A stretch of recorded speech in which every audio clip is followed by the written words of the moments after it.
I never imagined that the air of home could feel so foreign. The moment I stepped off the wooden boat onto the muddy banks of my father's kingdom, a heavy weight settled on my chest. The scent of burning firewood mixed with the damp earth, and in the distance, I heard the faint chatter of the villagers. It had been 10 years since I left. 10 years since my father sent me across the ocean to study among men who had built great cities and abandoned old ways.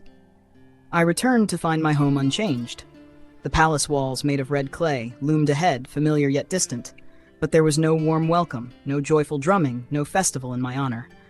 Instead, I was met with silence, thick and suffocating.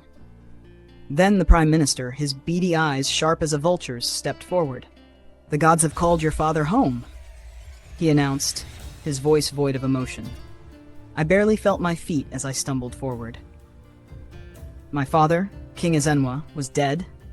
The days that followed were a blur of mourning, rituals, and hushed whispers. Women wailed in the palace courtyard, tearing at their wrappers. The elders sat in long meetings behind closed doors, their voices rising and falling like waves. But it wasn't grief that made their faces tight with worry. It was something else, something they had not yet told me. It was on the third night, as I sat in my father's chamber, that Ichi Okeke and Ichi Nwosu came to me. Their expressions were grave. The Prime Minister was with them, his hands folded neatly in front of him like a man confident in his authority. "The king must be buried with 7 virgins," the Prime Minister said. My stomach turned. I let out a dry, humorless laugh, thinking it was some cruel joke. But their faces did not change. "It is tradition," Ichi Nwosu added. I felt a slow, boiling anger rise in my chest. "Times have changed." "Not in this kingdom," the Prime Minister replied smoothly. And just like that, my battle had begun. I could still hear the Prime Minister's words echoing in my head long after they left my chambers. 7 virgins. 7 innocent lives taken to follow a tradition that had existed long before my father's reign. I barely slept that night. My father's body lay in the sacred chamber, wrapped in fine white cloth, waiting for a burial I would never allow. Outside, the weight of expectation pressed against me like 1,000 hands. By dawn, the council summoned me. The elders sat in a half-circle in the grand hall, their eyes watching my every move. At the center sat the Prime Minister, his confidence unshaken. "You have 7 days," he announced. 7 days to choose the girls, or risk the wrath of the gods. A murmur ran through the hall. The villagers who had been allowed in to witness the decision looked at me with curiosity and fear. I searched their faces, saw young girls clutching their mothers, saw fathers lowering their heads in quiet acceptance. I clenched my fists. "This tradition is nothing but murder," I said, my voice firm. "We cannot keep shedding innocent blood." Ichi Okeke scoffed. "Prince Ugo, you have spent too many years in the land of white men. You forget who you are." I took a step forward. "No, I remember exactly who I am. I am the son of King Ezenwa, and I say we must put an end to this." A sharp laugh rang out. It was Ichi Nwosu. "You cannot change what the gods have commanded." The Prime Minister leaned forward, his lips curling into a thin smile. "You have 7 days," he repeated. "The tradition must be honored." I felt the walls closing in, the weight of generations pressing down on my shoulders. I had 7 days to fight a battle that no prince before me had ever dared to fight, and I had no idea how to win. I spent the next 2 days locked in thought, pacing the length of my father's chambers. Outside, the kingdom continued as if nothing was wrong. But something was very wrong. The people whispered in the marketplace. Mothers held their daughters closer, and young girls walked with lowered heads, their fates uncertain. The elders had done this for generations, choosing the unfortunate from the poorest homes, offering them up as sacrifices while their own daughters sat safely within their high walls.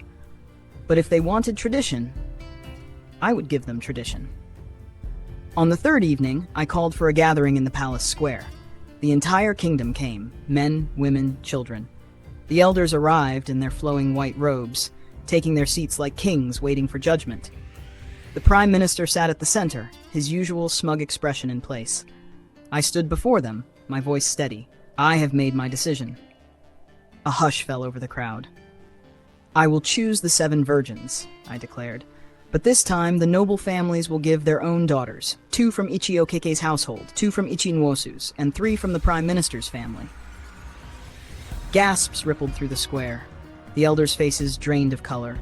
Ichioke's hands trembled and Ichinwosu's mouth hung open in shock, but it was the Prime Minister who reacted first. "This is madness!" He barked, rising to his feet. "Never in history has a prince taken from noble blood." I turned to him, my gaze unflinching. "Does the tradition say I cannot?" The Prime Minister faltered, but Ichinwosu quickly recovered. "You cannot twist the laws to suit your whims. We will summon the chief priest to settle this matter." I nodded. "Summon him." For the first time, the elders looked afraid. Because if the chief priest ruled in my favor, their own daughters would pay the price of a tradition they had upheld for years. And only then, perhaps, would they finally see the truth.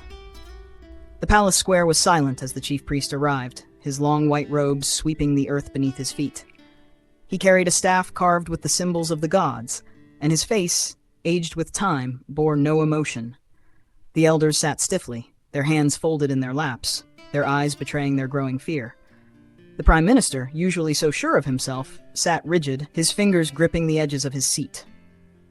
The chief priest took his place before the gathering, his gaze sweeping over the expectant crowd before settling on me. "I have been told of the prince's decision," he began, his voice deep and commanding, "and I have been called to determine whether the sacred laws permit such a choice." The Prime Minister rose immediately. "The noble families have never been chosen. It has always been the duty of the commoners to—" "Silence!" the chief priest interrupted. The Prime Minister sat back down, his lips pressed into a thin line. The chief priest turned to me. "Prince Ugo, you are aware that the burial of a king is sacred. The virgins must be pure, untouched, and chosen by the prince himself." I met his gaze. "Yes, I am aware." "Then," the chief priest said, his voice unwavering, "tradition allows you to select from any family, be it common or noble, even the royal household itself. If you so desire, you may choose the princesses." A collective gasp swept through the square. The elders turned pale. Ichioke's voice wavered. But this has never been done before." The chief priest's eyes darkened. "And yet the law does not forbid it." For the first time, the elders understood the weight of the tradition they had enforced for so long. They had always wielded it as a weapon against the weak, never believing it could one day be used against them. Ichinwosu's voice broke. "Prince Ugo, please, you cannot mean this." I let the silence stretch, watching as their pride crumbled into desperation. Then, the begging began. The mighty elders who once stood unshaken before me were now on their knees, their voices desperate. "Prince Ugo, let us reconsider," Ichioke pleaded, sweat glistening on his forehead. "Yes," Ichinwosu added quickly. "This tradition is outdated. We see it now." The Prime Minister, always the proudest, struggled to swallow his pride. But when his eyes met mine and he saw that I would not bend, his voice cracked. "Please, my prince, let us put an end to this." I had them exactly where I wanted them. I stepped forward, letting my voice carry across the square. "You did not care when the daughters of the poor were taken. You did not flinch when innocent girls were slaughtered in the name of tradition. Only now, when it touches your own families, do you suddenly see the truth." Their silence was heavy. "This is why you cannot lead this kingdom anymore," I continued, turning to the gathered villagers. "The elders we trusted have shown that they do not protect the people. They protect themselves." Murmurs of agreement rippled through the crowd. I turned back to the Prime Minister. "The old ways die today. The blood of the innocent will no longer stain our soil." Then I raised my hand. "From this moment, the tradition of burying a king with 7 virgins is abolished." A moment of stunned silence. Then, the villagers erupted into cheers, loud, joyous cries that shook the very ground beneath us. Mothers wept.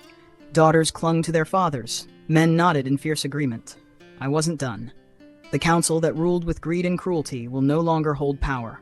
Today, I appoint new elders, men who believe in progress, in justice. I turned to the few elders who had supported me from the beginning, the ones who had dared to whisper that change was needed. These are the leaders that will stand by me as we build a new future. The Prime Minister and the disgraced elders sat in stunned silence. They had lost everything. As the crowd chanted my name, I knew that history had been rewritten. The kingdom had changed forever.